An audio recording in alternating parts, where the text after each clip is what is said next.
Olá, seja muito bem-vindo a mais um episódio do nosso Sintonia comigo, Cláudia Jage. E no programa de hoje, o tema interessantíssimo, eu tenho a honra de receber aqui o grande jurista, advogado especializado em crime cibernético, Dr. Luiz Augusto Durso. Muito bem-vindo, Dr. Luiz Obrigado. Augusto. A honra é minha, estou muito feliz de estar aqui no seu programa, para a gente falar para essa sua qualificada audiência dessas questões que hoje envolvem a vida de todo mundo, porque a vida é digital. Então, estou muito feliz, obrigado pelo convite. Muito obrigada a você por ter aceitado, é uma grande honra para nós. Então, vamos conversar sobre tudo isso. Vamos falar. Conta para mim, você vem de uma família de juristas, como é que foi já nascer no meio do direito? Isso te influenciou na escolha? Como é que foi? Influenciou muito, até porque não era uma opção.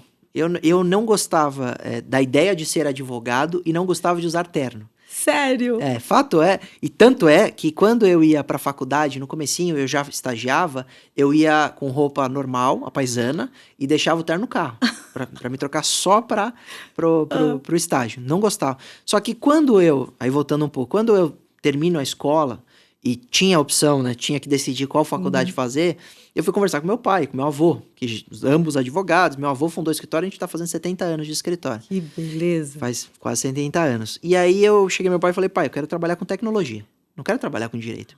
Eu queria fazer TI, ciência da computação. Aí meu pai me convenceu, de fato, a fazer direito, falando, olha, tem uma área que vai crescer muito, que é o direito digital. Maravilhoso. Fala, pouco se fala hoje, mas Sim. eu tenho certeza que a gente tinha internet de escada ainda, tava começando, não tinha nem iPhone, né, 2007 o iPhone. Ele falou, olha, pensa nisso, pode ser uma ideia muito boa e pode ser um futuro legal para você como profissão. E não deu outra, eu fui influenciado, mas hoje eu sou muito feliz, muito satisfeito com a minha ideia, com a minha opção, porque eu acho que o direito me realizou. Claro. Né? Hoje me abriu portas para concretizar não só no ponto jurídico, mas no ponto da comunicação, tudo que eu sonhava. Então, hoje eu estou muito feliz pela decisão, mesmo tendo sido muito influenciado. Que maravilha, e você conseguiu conciliar, então, a sua vontade da tecnologia e aplicando o direito que era, né, que era um berço da sua família. E eu aprendi a gostar de direito. Hoje, se alguém me perguntar, eu vou ser um influenciador, um divulgador. Fala, faça direito. Porque eu acho que o direito hoje, né, no momento que a gente está hoje, de tanto debate público e sobre tudo, o direito é uma opção para a vida, até para quem trabalha em outras áreas. Né? Como eu. Eu sou advogada, então, e eu acho que é muito... Não é bom? É vasto, né? É muito vasto e ele te prepara, exatamente. O direito é encantador. Tem uma vez o Abílio Diniz estava dando uma palestra e aí perguntaram para ele o que você faria de diferente se você pudesse voltar no tempo. E ele falou, eu leria todos os contratos. Porque o problema se dá na rescisão ou na aplicação contratual. Só que quando você fecha o negócio, você tá tão empolgado e animado, você assina. Exatamente. Você nem passa de cobra o jurídico para fazer rápido. Tá? Ele falou, eu deveria ter lido tudo. E o que ele respondeu ali é que ele deveria ter sido um pouco mais cauteloso ou um pouco mais advogado. Então eu acho que hoje é uma opção para todos, inclusive eu pretendo influenciar meus filhos como eu fui influenciado, porque estudar direito é você viver sabendo as regras do jogo. Você vai jogar futebol, você não quer saber as regras, você não põe a mão na bola. Mas agora, você vive em sociedade e desconhece das leis? Ou pelo menos, hoje as pessoas se sentem mais empoderadas porque elas pesquisam. Código de Defesa do Consumidor, quase todo mundo sabe de cor. Né? Briga no shopping e tal. Mas talvez seja uma forma interessante da gente viver em sociedade se as pessoas tivessem esse conhecimento, mesmo que básico, de direito. Talvez as faculdades todas deveriam incluir isso como uma disciplina, como disciplina, o direito para todos os anos, porque ajuda muito. E tem muita gente importante que não é advogado, mas que é bacharel. Tem o seu caso, mas Thiago Leifert fez direito. Tem umas figuras super diferentes, assim, que são apresentadores, que são bacharéis de direito. Entendi. Que bacana. O próprio Celso Russomano, né? Hoje é bacharel de direito. Tem umas figuras aí pelo Brasil que estudaram direito. O Emílio Surita. O Emílio fez direito? Fez direito, bacharel.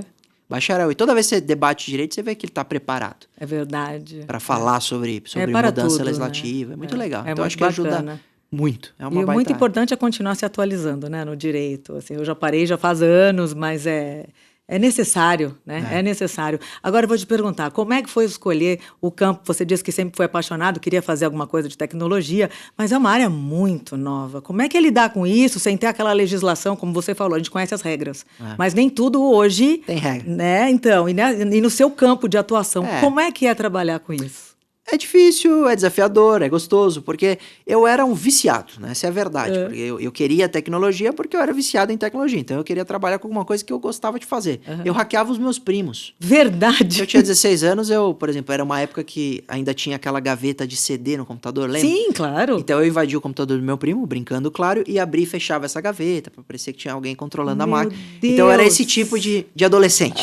Viciado, é muito nerd, assim, estudioso Sim. nessa área. Então, a parte técnica, eu tinha, bem que com 16 anos eu fui fazer curso de web design e programação. Ah, é? Então, antes do direito, eu me preparei para trabalhar com tecnologia. Sim. Quando eu me formo na faculdade de direito, eu encontro um direito novo mesmo, fato, assim, sem base legal quase nenhuma, não existia nem o Marco Civil da Internet.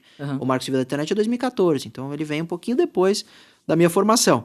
Então, a gente vai aprendendo na marra. Né? Até hoje, se a gente pegar alguns casos, a gente vai ver que falta legislação. Por exemplo, imagino. tá na moda agora aquela história do Gimli, que é... Eu vi a trend, que Isso, você tá. vira uma figurinha. Exatamente, que você põe na IA uma foto sua e ela te entrega uma foto com desenho de anime, né? Exatamente. Então, tá se debatendo hoje sobre o direito autoral de quem criou esse tipo de desenho. Ele tem direito autoral? Essa é a grande questão. Eu até recentemente atendi a imprensa porque eles estavam questionando isso. Como que funciona essa pessoa que criou? E como fica? Então, a resposta que eu dei e que eu acredito é que o direito autoral previsto em lei, ele prevê o direito sobre o resultado final daquela arte. Certo. Então, o desenho daquele indivíduo tem direito autoral. Agora, você se inspirar, ou a IA, e entregar um desenho próprio, autoral, mas só com os traços parecidos, não é violação de direito autoral. Só que nós temos no PL, que quer regular IA, que deveria ter uma transparência do algoritmo para mostrar da onde ele se inspirou, vai dizer como ele aprendeu, para ver se tem origem em algum caso de direito autoral para remunerar o artista. Só que isso só vai acontecer depois dessa lei se ela for aprovada dessa forma. Um exemplo de uma base legal hoje que falta, para a gente reconhecer as pessoas que estão criando conteúdo autoral com previsão de direito autoral que a IA está usando para depois entregar um conteúdo parecido e não remunerar o artista. Por exemplo. Então falta muito, assim, a gente vai aprendendo. Todo dia surge uma coisa nova, não é? Agora, uma dúvida que eu tenho: esses sites de relacionamento, como é lidar com isso? Deve ter 1000 casos assim que já foram parar lá no teu escritório, tem muito golpe. Como é que uma pessoa pode se proteger num site desses? É uma pergunta dificílima, porque o aplicativo é genial, né? Você pensa hoje, por que as pessoas precisam sair? Antigamente, meu pai conheceu minha mãe na igreja. Olha. Eu conheci minha esposa na balada. Já teve uma mudança de comportamento. Eu acho que meu filho pode ser que ele conheça na internet. Só que para você conhecer alguém de maneira online, você tem que ter tantas cautelas, desconfianças, né, preocupações, que eu acho que o jovem que está inserido nesses aplicativos, que é a grande maioria, ele não tem essa malícia. E aí os criminosos notaram, falaram, opa, aqui é um mercado interessante, porque a gente vai pegar uma juventude que não está tão antenada com essa questão da má fé, e nós podemos criar golpes novos. Então, por exemplo, tem o golpe da novinha, que o indivíduo, ele cria um perfil de uma menina nova, que pro interlocutor, no momento, ele fala que é maior de idade. Só que na hora do golpe vai dizer que é menor. Então, uma maior de idade, 20 anos, começa a se relacionar com um adulto. Seja ele solteiro, seja ele casado, porque tem um monte de casado também em aplicativo de paquera por aí. Começa uma relação virtual, troca de nudes, depois dessas relações, troca-se celular também. As pessoas me passa seu WhatsApp, meu Instagram e tal. Tudo falso, inclusive pelo criminoso. E aí uma hora ou outra liga um delegado, suposto delegado, dizendo, olha, você falou com uma moça, uma menina na internet, só que ela é menor de idade, a família está na delegacia com ela aqui, você recebeu fotos de nudez, você não pode mandar foto ou receber foto de menor, e você precisa pagar tanto para não ter investigação. E o cara paga. Um suposto delegado, tudo armado. Tudo falso. E tem esse golpe da novinha, tira um dinheiro de um monte de gente. Deus, eu ainda nunca mais ouvi se falar for casado.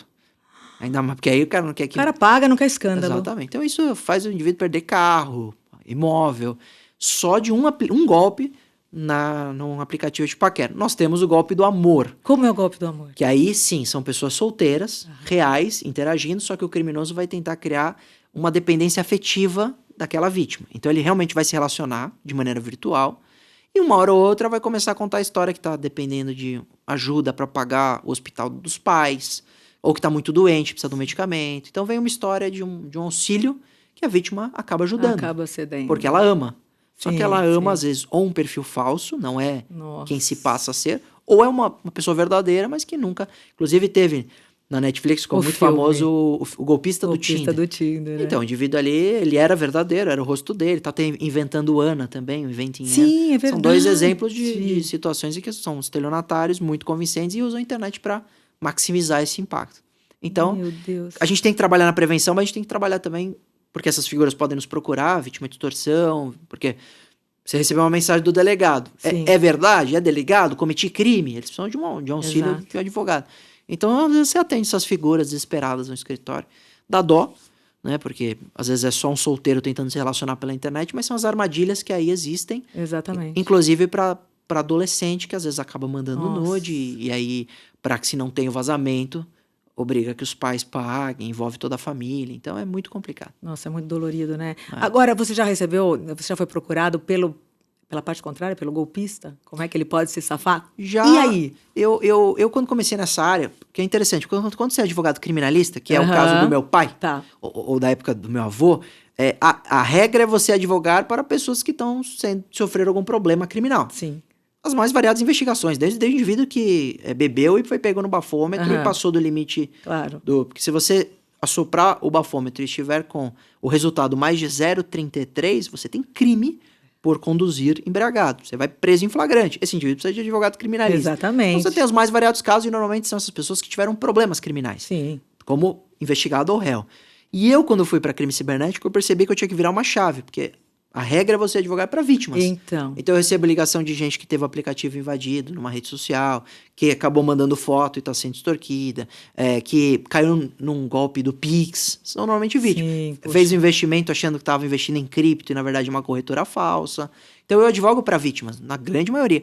Só que eu tive casos de autores. Então, por exemplo, o indivíduo que está sendo investigado porque ele trabalhava numa pizzaria, ele era gerente da pizzaria, e ele, quando foi demitido, por orientação da advogada trabalhista, ele pegou as informações do computador que ele diz que eram pastas próprias, particulares, e mandou para o e-mail dele. Só que junto das pastas veio o livro caixa, vieram outras informações da pizzaria. Tá. A pizzaria pediu instalação de inquérito policial por invasão de dispositivo informático. Ele está sendo investigado. Eu tive caso, por exemplo, de uma menina que ela adquiriu uma pós-graduação, uma estudante de medicina, só que a conta dela foi invadida e o invasor começou a vender o curso na internet. E aí ela está sendo investigada pela violação de direito autoral, só que ela perdeu a conta. E a gente está mostrando... Ela é a vítima ela também. foi vítima também, mas não conseguiu recuperar. E uma hora ela desistiu. Só que ela nunca imaginou que o criminoso ia cometer crimes com a conta dela. Meu Deus. E aí teve uma pirataria daquele conteúdo via a conta dela. Só que não é ela, bem que a gente está provando até por quebra de IP, que não foi do computador dela, não tem nada a ver. Ela também tinha, à época, procurado advogado, a gente conseguiu comprovar. Então, é uma vítima, mas que foi investigada. Outra situação de vítimas investigadas injustamente. Se hoje eu moro perto da sua casa, sou seu vizinho, e eu invado a sua rede da Wi-Fi, sua internet, eu posso baixar, por exemplo, filmes de produtores, filmes do cinema, e se tiver uma investigação, por exemplo, de uso indevido, ou baixar pornografia, ou postar pornografia, usando a sua conexão, vão achar vão na sua casa. Né? Vão primeiro quebrar o sigilo, vão achar que foi você. Exatamente. E aí você teria que explicar que sua rede foi Meu invadida. Deus, e como se prova? Isso deve ser muito complicado. É técnico, né? A gente tem hackers muito bons, hackers éticos, né, que a gente fala, que fazem trabalho muito bacana do ponto de vista de perícia e tal. Então, o crime cibernético não necessariamente é mais difícil do que o crime real. Sim, sim. Porque o crime real também tem um indivíduo que desaparece e as provas não existem. Na internet, toda máquina deixa um log, toda máquina tem um registro, toda máquina tem um sistema que armazena informação. Então, mesmo ele tentando de alguma forma ocultar, apagando as informações, você recupera. Consegue se rastrear. Então, não é tão difícil quando você tem um bom perito. Tá? Então, Entendi. dá pra fazer defesa, como dá pra coisa acusar. que a gente nem imagina, doutor. Eu nem consigo, assim, vislumbrar tudo que possa existir. E o que é um dos maiores erros que as pessoas cometem hoje na internet? Uma pessoa mediana, usa seu Instagram, seu Facebook, nem sei se eles usam ainda hoje o Facebook. Em que erro ela pode cair num golpe, assim? Qual é um erro fatal? A gente consegue dividir isso em duas hipóteses. Tá. Um erro fatal do ponto de vista psicológico, da privacidade, da intimidade, que seria, por exemplo, por uma falta de conhecimento ou por uma inocência, você acabar abrindo portas do seu dispositivo que o indivíduo tem acesso à webcam, câmeras da sua casa, assistentes pessoais, e aí isso tem um dano tão grave, porque ele vai gravar você dentro da sua casa. do jeito que você tiver. Simplesmente porque ela foi abrindo dentro daquele aplicativo, é isso? Porque ela abriu um e-mail e baixou um arquivo ali que Meu estava compactado, zipado. E aí ele executou aquele arquivo, tem algum vírus, e aí ele assume parte do controle ou tem acesso a determinados conteúdos. Isso, do ponto de vista da privacidade, é absurdo. Assim, Sim, porque claro. tem caso, por exemplo, até estava contando recentemente para um cliente que teve um caso de babá eletrônica invadida. Meu Porque hoje a Deus. babá eletrônica ela é Wi-Fi. Sim, Então você usa no celular para acompanhar seu filho. exato. Só que esta câmera é passível de invasão. E tem uma pesquisa do mundo que apontou que 100 mil babás eletrônicas de determinada marca mantiveram a senha padrão. Sei lá, 1, 2, 3, 4, as Tá. pessoas mantêm. E aí tem um programinha de computador, que é um robozinho, que ele fica testando para invadir câmeras que estão com as senhas padrões. E ele conseguiu invadir 100 mil babás. Só que o criminoso não satisfeito, ao invés de só invadir, ele fez um fórum, pôs o link de todas essas câmeras e a senha. Então qualquer um na internet Meu que acessava esse Deus. fórum clicava e punha a senha e acessava. Então, do ponto de vista da privacidade, como a gente está cada vez mais conectado, a gente está cada vez mais vulnerável. Eu Sem fiz dúvida. uma palestra com o pessoal da MIT, Aham. Technology Review aqui do Brasil, que eles trouxeram a revista da MIT, e o CEO falou assim, tava eu e ele falou, para mim, cada dispositivo instalado é uma nova janela aberta na sua casa. Aí eu falei, se me permite completar a analogia, eu concordo, eu acho que para cada dispositivo instalado é uma nova janela aberta, só que eu complemento que para cada janela aberta tem sempre um vizinho curioso. Tem sempre alguém olhando, seja a empresa, que tem interesse comercial, seja o invasor, que tem interesses escusos, né, ilícitos. Exato. Então, se você for comprar qualquer coisa tecnológica, seja amanhã uma geladeira eletrônica, tem sequestro de geladeira já no mundo. Como é isso? Sequestro pessoal- de geladeira? O pessoal invade uma geladeira e faz algum tipo de adulteração para bloquear a porta. Ai, Dulce, não, nunca Juro pensei por Deus. nisso. Depois você dá um Google. E aí o cara tem que pagar uma recompensa para liberar a porta da geladeira. não ridículo. acredito, pra abrir a porta da sua Por geladeira. causa de tecnologia que você tem portas tecnológicas. E a câmera que você instala na porta da sua casa, por exemplo. Ela é passiva de invasão. É isso aí. Meu Deus. Agora, do ponto de vista prático, assim, o que eu mais vejo hoje Sim. é golpes financeiros. Então, hoje tem uma enxurrada de ligação automática que vai cair no seu celular dizendo, você confere ou você valida uma transferência de 4 mil reais. Você fala, não. Não, mas você está sendo invadido, então você precisa baixar um aplicativo, você precisa dar tal informação. Então, tem hoje fraudes bancárias e aí ele invade e vai tirar um bom dinheiro. E muita gente cai, né? Muita gente, porque já me questionaram, falaram, isso aí é golpe contra rico. E essa é a maior ilusão. Porque quem pode ter 5 reais na conta, aquela pessoa, ela normalmente tem empréstimo pré-aprovado. E aí o criminoso deixa o empréstimo como prejuízo para a vítima. Então ele vai na sua conta, tem 10 reais. Ele faz um empréstimo de 30 mil, furta os 30 mil e some. E você fica com um empréstimo de 30 mil para pagar com o banco. E aí você tem que... E tem um problema grave porque os bancos não assumem, em regra, a culpa. Você fala, não fui eu fui invadido. Mas foi do seu aplicativo, foi você, foi alguém que te invadiu, o problema é seu. Não tem como reaver. Só judicializando, só com processo judicial. Aí processo judicial a gente reverte. Porque é nula essa contratação, é absurdo. Você como advogado deve lembrar da aula de direito civil que para você ter a validade de um contrato, a assinatura tem que ser verdadeira. Sim. Se alguém está simulando ser você, mesmo que virtualmente, não tem validade jurídica, é nulo. Não, nesse caso, o empréstimo é exatamente isso. Quem mandou o banco não ter uma ferramenta que valide que é você. Exato. Essa é a premissa. E aí cancela tudo, o banco paga o prejuízo. Mas eles criam dificuldade. E são muito inteligentes, né, Dursa? Assim, cada dia tem uma coisa nova e mais difícil. Assim, eles se aplicam em áreas diferentes. Como é que é lidar com essa novidade negativa, né? Cada dia é um golpe diferente. É um desafio para você diário. É diário, a gente aprende todo dia, porque, por exemplo, eu sempre achei que se você tivesse todas as cautelas do mundo, você não seria hackeada. Sim. Sempre pensei nisso. Até um dia que um cliente me liga e fala, Durso, eu não fiz nada, mas me hackearam. Mas o que aconteceu? Meu celular parou de ter sinal. Do dia para a noite, seu celular está sem sinal no chip. Aí ele descobre na operadora, ele vai lá na operadora e fala, por que meu celular parou de funcionar? Porque o seu chip foi emitido, seu número foi emitido em um chip por alguém. E aí descobre que um criminoso vai lá na sua operadora e fala assim, por exemplo, Cláudio, eu sou a Cláudia, tá aqui meu documento, ele falsifica o documento e fui assaltado, eu perdi o chip. Ele emite um chip do seu celular naquele número novo. Aí ele pega esse número seu e começa a resgatar a senha por mensagem de texto ou ligação, igual você faz com o WhatsApp, quando você perde acesso. Sim. E ele começa a te invadir tudo, porque ele tem seu número de telefone. Com o número de telefone ele invade o e-mail, recuperação de senha, e com o número de telefone e com o e-mail ele invade o banco. E é um efeito cascata absurdo. E eu falei, então você foi invadido por quê? Porque você escolheu mal uma operadora, por exemplo. Meu Deus, Você mas não fez como nada. você... Não tem como. Aí o que a Anatel tá fazendo agora? Por exemplo, tem empresa hoje que para fazer portabilidade ou para você pedir um Aham. chip novo, reconhecimento biométrico, reconhecimento facial, você começa a criar... Porque lá atrás eu tô falando do ano passado, 2 anos, eles estavam clonando o chip na operadora com documento falso e seu celular para de ter sinal e ele tem seu número no celular dele.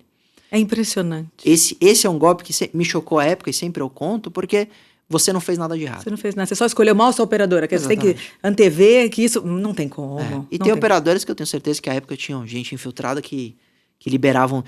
Teve gente da imprensa que eu atendi famoso, que teve o celular clonado. Você pode contar o caso? Não, pessoal até da Jovem Pan. É mesmo? Que é apresentador, que teve o chip clonado, parou de funcionar, era TIM, a operadora, e aí ele para de ter sinal e eles invadem Instagram e tal e colocam anúncios de investimento em cripto falso, Bitcoin. Meu Deus. E aí a gente ajudou a recuperar o Instagram e depois processamos a operadora, porque é culpa da operadora, claro. Tem que ser dano moral.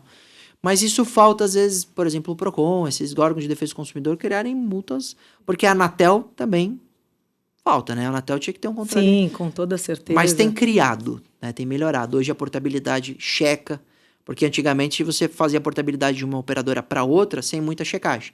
E aí o criminoso pegava a operadora segura, fazia a portabilidade do seu número para a operadora fraca e clonava lá. Isso aconteceu também. Aí agora eles estão checando a portabilidade. Então eles te ligam e falam, você pediu portabilidade? Não. Ah, então tentaram pedir, não vai negar. Eles bloqueiam. Então eles criaram uma burocracia mínima aí. Durso, ou seja, nós não estamos totalmente seguros. Totalmente? Claro que não. Não existe, não existe como. Não só você, como nenhum sistema eletrônico, né? Então, isso assusta as pessoas, mas qualquer técnico vai confirmar. Não existe sistema 100% seguro. O Pentágono é invadido. A Rússia é invadida. A inteligência chinesa, a guerra cibernética pelo mundo se invade o tempo inteiro. Então, nunca vai existir, você nunca vai ter uma maturidade de segurança a dizer, agora eu tô seguro, ninguém vai me fazer nada. Tem um caso muito legal, quando as empresas estão muito evoluídas pela cibersegurança, elas abrem um projeto que chama de Bug Bounty, pesquisa de vulnerabilidade. Então ele fala assim, você mundo, tem um monte de pesquisador pelo mundo, hacker, me testa. Se você achar uma falha, eu te pago. Então ele abre para o mundo inteiro te testar. E se achar, ele remunera. É programa de recompensa de falha, chama. A Meta tem isso. Programas muito tecnológicos. Meta, Sim. Apple, Microsoft, todas essas têm. E aí, um brasileiro, 14 anos, achou uma falha no Instagram que por um filtro, que ela tem o Instagram tem um programa de criação dos filtros dos stories. Sim, sei. Ele achou uma falha nesse programa de criação de filtro e que dava acesso à conta de alguém, então é crítica. O defeito é crítico. Ele foi, ao invés de usar para o mal, ele fez o report, ele entregou para a empresa e ele ganhou 120 mil reais da Meta, se eu tenho notícia e tal, chama Alonso, menino. E aí a Meta, olha que interessante, a Meta tem que assumir, sendo uma empresa que vale... sei lá, 700 bi de dólar, tendo os melhores técnicos de informática do mundo, Sim, de segurança, que o menino de 14 anos no Brasil achou uma falha crítica. E eles têm que pagar e arrumar. Claro. Então, pra você ver que não existe segurança absoluta. Não tem como. Eu tô até com medo, mas vamos falar de coisa boa agora. Eu vou dar um breakzinho, porque eu quero te presentear para que você brinde. Muito obrigado, pô. Boas notícias. Isso é ótimo. Casos obrigado. Felizes. Um presente da New Wine para você. Obrigado. Agradeço a você, a New Wine, pela lembrança. Vinho é sempre bom, né? Vinho é sempre bom para comemorar. É claro. Né? Vamos brindar, vamos celebrar. Ótimo. Obrigado. E para você conhecer a New Wine, aponte a câmera do seu celular para o QR Code que se encontra na tela. A New Wine é uma empresa com mais de 850 rótulos diferenciados, num estoque com mais de 10 mil garrafas. Você vai encontrar o seu preferido com certeza. New Wine. Durso, fiquei com falta de ar, com medo, assim, é muita coisa, é muito. E eu sou mãe de adolescente. O que você diria para os pais hoje, que eu acho que é uma questão que assombra a todos, né? Como proteger seu filho? O que orientar? Porque eles ficam o dia inteirinho, né, imersos. O que a gente faz? Eu diria para vocês liberarem o acesso de maneira controlada e fiscalizada. Você afastar, porque existe uma hipótese, afastar 100% da tecnologia. Eu acho que é equivocado, porque uma hora ou outra vai ter acesso e isso Sim. vai chegar. Mesmo que seja na casa do colega, né? Na casa do amigo. Liberar total, é absurdo. É absurdo. Até eu vi outro dia absurdo. um comentário na imprensa que se você deixar seu filho usar a internet sem controle nenhum, é a mesma coisa de você deixá-lo viver numa prisão cheio de pedófilos, criminosos, porque essas figuras estão na internet. Estão lá, né? exato. Então, o meio termo seria liberar o acesso, mas com muito controle. E a tecnologia permite isso, né? Tem aplicativos de controle parental. Parental, sim. Então, usam muito, que aí você coloca limite de uso, consegue ler o que está sendo escrito, consegue espelhar a tela. Eu, por exemplo, tenho certeza que quando meu filho começar a usar o computador, eu vou liberar o computador para ele, mas eu vou ver tudo que ali está sendo escrito por um espelhamento de tela. Muita gente fala, mas isso não é você um pouco extrapolar e invadir a privacidade do seu filho? Eu falo, eu prefiro invadir um pouco a privacidade dele, mesmo que sendo algo mútuo, né? Eu vou avisar que qualquer coisa que ele fizer ali eu tô ajudando, tô aconselhando, do que simplesmente deixá-lo nas mãos das possibilidades. Assim, eu acho que a internet ela tem um lado maravilhoso. Eu sou o maior defensor, porque eu sou fanático de tecnologia, democratiza acesso, gera engajamento para todo mundo, liberou formas das pessoas terem sucesso, ganhar dinheiro. É muito legal. Só que tem um lado obscuro que é absurdo. E os adultos caem. Então tem gente de toda a idade, às vezes me pergunta, qual é o perfil de vítima? Eu falo, todas. Todo mundo. Desde os nossos pais até a nossa geração, até a geração dos mais novos, a Z. Todo mundo vai cair uma hora ou outra em alguma coisa, seja alguma coisa, uma bobagem ou uma coisa séria. Então, eu acho que fiscalizar esse acesso. Sempre. Por exemplo, dicas básicas, bobas. Você vai dar um computador pro seu filho, não põe no quarto, põe na sala. Você tá o tempo inteiro alguém, ou você tá passando atrás, tá olhando aquela tela, tá vendo se tá numa videochamada ou não. Ah, mas eu vou dar um iPad. Então, se for dar um iPad, um dispositivo menor, tem que ter o controle parental, tem que ter algum controle de tecnologia, porque ela tá aí de graça, fácil acesso para isso. Sim. Agora, eu não entendo. Então, procure um pouquinho de conhecimento, porque você pode liberar esse acesso de maneira muito simples, natural, e seu filho vai gostar, vai usar e não vai se sentir controlado. Certo.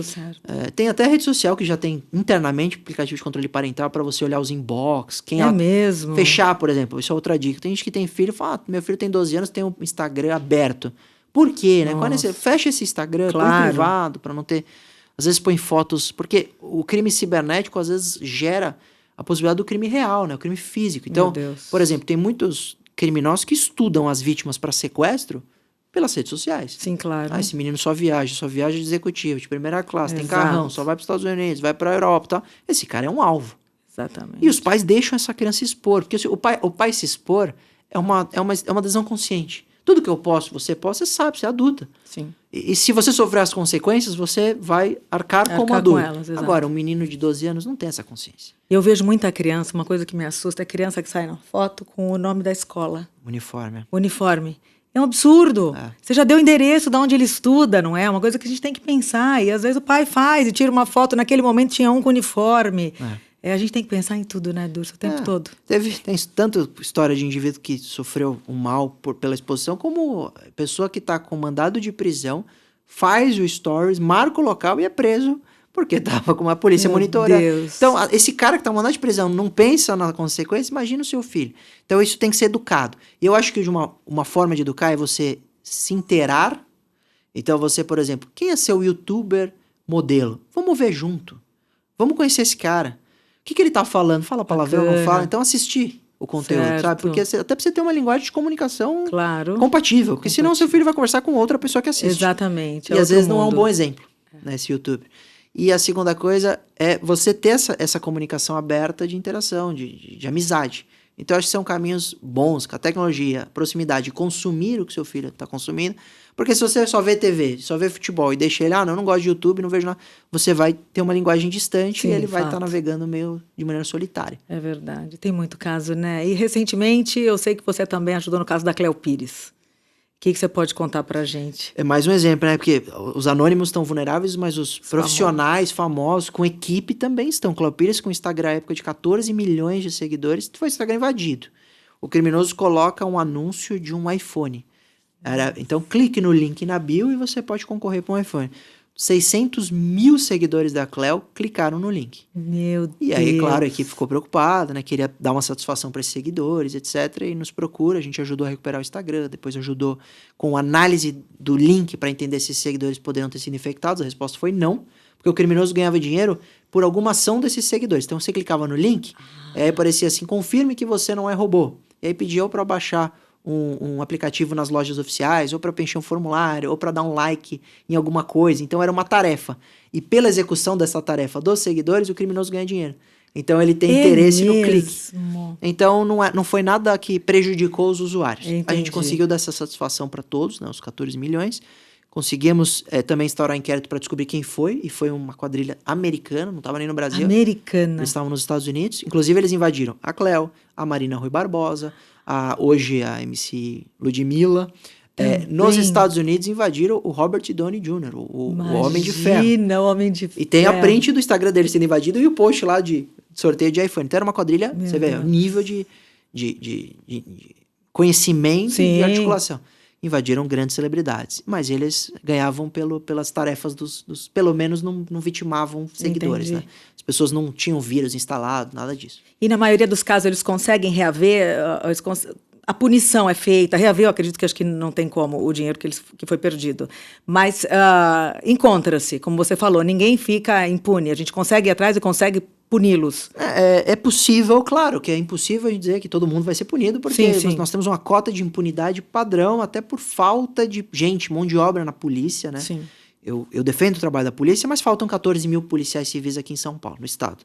Então, é uma polícia sobrecarregada, que investiga dentro do limite de investimento, treinamento e mão de obra. Então, nós temos impunidade, claro, mas tem grande parte dos crimes cibernéticos que são desvendados, o dinheiro é devolvido, o indivíduo vai preso. Tem operações que a imprensa dá quase todo dia, de quadrilhas, de indivíduos aventureiros que cometem crimes cibernéticos que são localizados. Então, é possível porque tem quebra de IP, tem registro, a máquina armazena as informações, né? Então, dá pra encontrar. E a pessoa consegue reaver sua conta. Da Cleo, no caso, no caso foi tranquilo. De recuperar perfil no Instagram, todos os meus clientes recuperaram. Nunca tive ninguém que perdeu a conta para sempre. Entendi. Porque eles têm que armazenar backup. Mesmo que o criminoso apague as fotos, exclua o perfil, por decisões judiciais, a gente move uma ação judicial contra a Meta, obrigando a devolver como estava, né? Porque a Meta deveria ter obrigação de blindar a sua conta, se não faz, tem um método muito eficiente de devolver a conta. E às vezes não é. Então a gente move uma ação, não tem indenização, é só para recuperar a conta. E aí eles devolvem do jeito que estava no dia da invasão. Então volta tudo. Volta tudo. Eles têm backup. E por falar em internet, uma coisa que me deixa curiosa, os haters. Com relação aos haters, a atuação dessas pessoas, ela é criminosa? Como é que isso é visto? É uma boa pergunta, porque assim, o hater, ele pode ter duas condutas. Uma conduta de ser hater dentro de um limite previsto de liberdade de expressão. Inclusive, a gente está nesse debate, né? Inclusive, os comentaristas políticos hoje criticam, às vezes, de maneira muito dura, certas figuras públicas, inclusive ministro, agente público, etc. E tem um limite, tem uma dose. Se ele estiver dentro desse limite de liberdade de expressão, que é o quê? Qual é o limite, né? Qual o limite? Tem limite de liberdade de expressão? Sim. Onde está o limite? Na própria lei. Você tem o limite da liberdade de expressão quando você se manifesta sem cometer algum crime, sem cometer um crime de racismo, sem cometer um crime de calúnia, difamação. Então, a própria lei colocou os limites da liberdade de expressão. Certo. Se você consegue se manifestar, criticar, mesmo de maneira ácida, e não cometer crime, você está dentro da liberdade de expressão. Você pode ser um hater, inclusive, porque eu posso comentar em todas as suas publicações, eu não gosto de você, isso não deixa de ser um hater, mas não é crime. Certo. Só que se eu te ofendo em sua honra pessoal, se eu ofendo sua família, se eu, de alguma forma, imputo crimes a você, etc., ou eu te discrimino. Sim. Se te xingo. Então, o xingamento pode ser considerado injúria. Sim, crime. Exato. Então, se eu te xingo, ou se eu crio alguma forma de ataque proposital, preconceituoso, seja qual for, tem crime. Aí você é um hater criminoso. É um hater criminoso, então, a própria muito lei interessante vai colocar isso. essa diferença. É, perfeito. Mas a ideia, para os nossos ouvintes, não seja um hater. Você é chato, você é inconveniente e você, às vezes, é um hater porque você está usando um computador. Mas pense se pessoalmente você teria coragem. E se você falar pessoalmente eu teria coragem, pense se vale a pena. Perfeito, claro. Então, ser um hater, no fim, eu acho que é disseminar o ódio que volta para você. Isso mesmo. O mundo é um espelho. Se você emana amor, se você emana alegria, se você pensa de maneira positiva, sua vida é boa. Claro que se você é um hater, você vai se odiar. Quando você aponta né, tem essa história, um dedo para alguém, você tem 4, no mínimo, 3, né, apontados para você. Então, não seja um hater, mesmo que você não seja um criminoso. Perfeito, doutor, perfeito. E falar nesses avanços, a gente hoje convive com a inteligência artificial. No seu ponto de vista, me fala algo assim positivo e negativo sobre isso. Positivo, a IA traz resultados impressionantes e promissores. Por exemplo, você hoje pode ter um atendimento de chatbot muito eficiente. Você pode ter produção de conteúdo muito eficiente. Eu mesmo, outro dia eu dei uma entrevista e aí eu pus no IA e ele saiu essa entrevista em inglês. Ele fez a manipulação da boca e da voz, a minha voz, em inglês. Então imagina isso, eu fico pensando, às vezes eu preciso mandar uma palestra para a China em chinês. Eu gravaria minha palestra em português, passaria nesse filtro e consigo mandar minha palestra para a China em chinês. Isso é incrível. Incrível. E ele daria esse resultado em, sei lá, em alguns minutos. Lado negativo, minha preocupação, substituição da mão de obra humana. Falar, mas vai substituir? Claro que vai. Claro que vai. E se você for para a história, a tecnologia sempre substituiu. Só que a tecnologia substituía em partes. Por exemplo, a gente tinha o ascensorista. Não tem mais, você clica no botão. Você tinha, a época, você ligava numa central de telefone, a pessoa tinha que tirar lá e plugar as linhas, lembra? Em filme a gente vê bem, não sou dessa época, os mas telefonistas. os telefonistas. Não existe mais essa figura, ele foi substituído e talvez ele está em outra função. Tudo bem, só que a IA substitui muitas frentes, né? O impacto é grande em todos os setores, se não quase todos. E aí eu vejo com muita preocupação. Sabe o que eu defendo? Eu defendo ter lei que proíba a substituição por completo. Então você quer ser empresa, você quer usar mão de obra tecnológica? Use. Mas você precisa ter tantas pessoas, um percentual, o seu tamanho e tal. Sim. Você vai hoje no centro de logística de grandes e-commerces, não tem ninguém. 100% automatizado. Ali muita gente perdeu o emprego. Ah, mas vai sobrar aqueles que dominam a IA. Se todo mundo estudar IA e todo mundo dominar a IA, o mercado de trabalho vai estar sobrecarregado por especialistas de IA. Eu não sou tão otimista. Eu acho que a IA, se não tiver alguns limites, ela vem avassaladora, prejudicando o homem, isso 2040, tá? 2040. Mas até lá vai ser muito bacana usar para essas finalidades boas e a gente pensar em soluções legislativas para o lado positivo. Sua resposta foi perfeita, porque eu ia te perguntar, inclusive, dessa substituição e se substituiria pessoas que não soubessem lidar com a IA. Então vai substituir IA, tudo. Quem não estudar IA vai pro fundo. Certo. Quem estudar IA, mas eventualmente estiver no mercado altamente competitivo, vai ter falta, eu acho que vai ter dificuldade em se colocar no mercado de trabalho. Eu acho que hoje, no momento que estamos em 2025, é obrigação estudar IA. Alguma coisa dentro do seu segmento, porque tem aplicação em todas as áreas. Sim. Então, vai estudar IA da sua área, para você sobreviver por um tempo. Mas daqui, quando passar esse período, aí eu acho que vai ser avassalador. Se a gente não se preparar para esse momento, ele é preocupante. Que era a minha última pergunta, doutor. Com a evolução da IA, nós estamos preparados? Nós estamos aprendendo com... É que o Brasil, o mundo, isso é importante falar, está em momentos totalmente divergentes. Eu fui, agora, ano passado, estudar IA na China. É mesmo? Fui para Pequim e para Shenzhen. Em ambas as cidades, eles têm uma aplicação de IA que o Brasil está muito distante. Então, nós temos figuras no mundo em momentos diferentes. Então, talvez a China, o Japão esteja mais evoluído para usar IA de maneira saudável, etc. O Brasil, a gente aprende muito na dor. A gente vai legislar depois dos problemas. Então, o Brasil está pronto? Não. O Brasil tem uma lei que está sendo debatida no Congresso, um PL que é interessante, mas a gente não está pronto. Não está pronto, né? Não. É o que você falou, aprende na dor, já doeu só de escutar isso, doutor. Mas é verdade. É muito vasto. A gente vai legislar depois do problema. É incrível conversar com você, eu precisava de umas 3 entrevistas com você aqui direto, é muito interessante, é muito conhecimento, muito obrigada. Me conta uma coisa, no meio de tudo isso, agora a gente chegou no nosso momento sintonia, sintoniza comigo. Doutor Luiz Augusto Durso, conta pra gente uma situação inusitada que você tenha vivido em meio a tudo isso, seja profissional, na sua vida pessoal. Eu acho que a situação mais inusitada que eu passei na minha vida, que eu acho que todo mundo concorda comigo, é exatamente sobre essa história de ter ido para a China, só que eu tive um contratempo. Então eu fui, na hipótese, 30 horas de voo, né? Você faz uma escala, 30 horas total para chegar. Fui na hipótese de ficar 14 dias e ficar na faculdade lá estudando IA. Quando eu estava no 7º dia, eu comecei com dor nas costas. Não diga. E aí eu descobri que eu estava com cólica renal. Da cólica renal, isso me levou pro hospital, eu fiz o tomo e descobri que eu estava com uma pedra de quase 1 centímetro obstruindo o meu ureter. Na China. Na China. Aí eu fui ao hospital na China, fiquei um tempo internado, liguei meu médico no Brasil e a resposta dele foi, volta. Ai, duro. E aí eu peguei, ok, volta, beleza. Tomando remédio no hospital, adrenalina, passou a dor. Fui pro hotel, decidir se eu ia voltar ou não, se eu aguentava ficar ali com a pedra obstruindo, que era muito ruim pro meu rim, com a chance de eu desenvolver algum tipo de inflamação no rim e tal. Não era muito saudável ficar com a pedra obstruindo.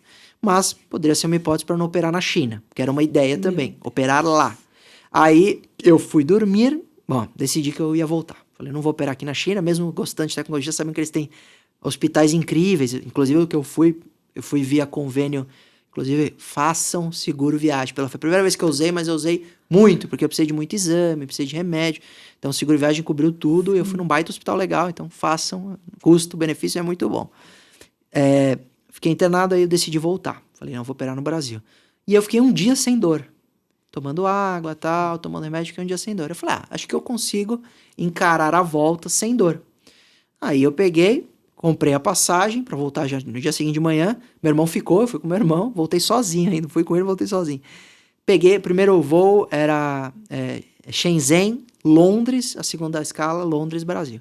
Eu, sem dor, fui para o aeroporto, decolei, deu 20 minutos de voo, começou a cólica renal. Meu Deus. Eu tive cólica renal no voo. Aí eu tentei disfarçar no começo, no fim eu não consegui, tava sozinho. Uma hora eu tava deitado no chão do avião. Não diga! A aeromoça anunciando se tinha médico no avião. Veio 2 londrinos me tratar. Não, ele tá bem, acho que ele aguenta. Me deram remédio. Chamaram a torre, né? Chamaram médico no solo. Me deram remédio deles, porque eles só podem liberar remédio da empresa se o médico da empresa autorizar. E eu levei um kit de primeiro socorro, já tinha tomado tudo. E eu desesperado, achei que ia morrer, de verdade. Achei que ia morrer no voo. Meu Deus. Aí fiquei com 8 horas de cólica renal nesse voo. Aí passou, terminei o voo de 14 horas, pousei em Londres, na expectativa de que só aquilo tinha sido a experiência. Quando pousa, anuncia, por favor, passageiros, fiquem sentados, porque a gente vai desembarcar alguém. Chega um cara de cadeira de roda, vem me tirar no voo, me tira do avião, fala, um pronto-socorro, um paramédico, fala, eu não recomendo você viajar, é escala, você não pode viajar. Aí eu falei, mas eu preciso, no Brasil meu médico, eu preciso operar, preciso tirar essa pedra e tal. Aí ele falou assim, a gente tá num país livre. Foi a resposta dele interessante. Você quer sair? Pode. Ele parou a cadeira de roda, eu peguei a mochila e fui embora. Só que a minha segundo trecho era com a TAM, empresa brasileira, porque eu vim de Virgin até Londres, depois era a TAM. Eu falei, beleza, eles não vão avisar a empresa da outra escala. Não deu outro. Quando eu bipei a minha passagem na hora de embarque, Luiz, a gente tava te esperando. Então eu falei, eu sou tão famoso assim, brinquedo. Aí veio uma diretora lá de embarque e falou, o que aconteceu no seu voo? Eu falei, eu tive cólica renal. Eu falei, não, eles avisaram, falou que você deu um baita trabalho, tá? Aí eu falei pra moça, mas qual é a preocupação de vocês?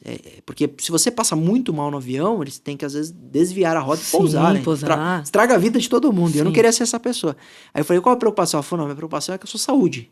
Eu falei, era brasileira, porque já tava catando. Eu falei, a sua preocupação é comigo, me deixa embora. Eu prometo ficar quietinho, tá?